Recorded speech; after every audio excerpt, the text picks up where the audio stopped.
रमजान में लिए कराची को सबसे बड़ा मसला जो दरपेश होता है वो भिखारियों का होता है। भिखारियों की इतनी बड़ी तादाद इस शहर में आ जाती है कि जो हट्टे कट्टे इंसान भी आपसे रकम या ताउन का तकाजा करते दिखाई देते हैं। लेकिन ऐसे में हमने कराची में एक ऐसे शख्स को ढूंढा जो सड़क पर माजूर होते हुए रोजगार की तलाश के लिए निकले हुए खिलौने बेच रहे हैं। बचपन में इनको पोलियो हो गया था। पोलियो के बाद इन्होंने हिम्मत नहीं हारी और मेहनत करते रहे, यहाँ तक कि शादी की, औलाद हुई, औलाद को बड़ा किया।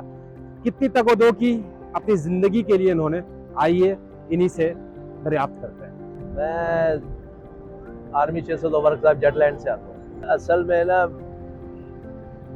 अंदर का जो इंसान है वो मानता नहीं है कि खुददारी में जो मज़ा है ना वो मांगने में नहीं है। और शुक्र अल्हम्दुलिल्लाह कि मैं शुरू में से ही काम करता हुआ आ रहा हूँ। मैंने कभी ये सोचा नहीं कि अपने बच्चों को भीख मांग के खिलाऊं या उन पे बुरा असर पड़े। जी माशाल्लाह 2 बच्चे मेरे बड़े हैं, वो शादीशुदा हैं, वो अपना सिस्टम को लेके चल रहे हैं। एक बच्चा मेरे साथ है जो अभी अपने कुरान का हाफिज है, वो कुरान का हाफिज बन रहा है अभी, ये छोटा वाला।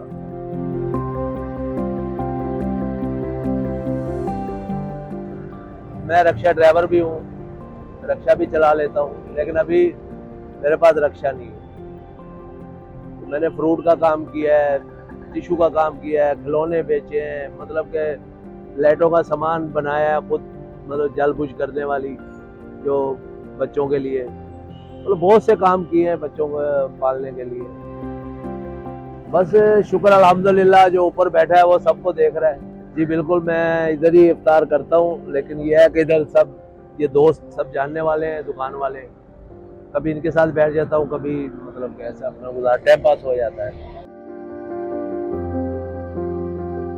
रमज़ान में थोड़ा फ़र्क पड़ जाता है, इसलिए कि रमज़ान में हर बंदे का रोज़ा होता है, मार्केटें बंद होती हैं, तो शाम में रात में मैं आता हूँ, फिर 12-1 बजे छुट्टी कर लेते हैं। लेकिन पहले जैसा काम नहीं होता जो आम होना चाहिए।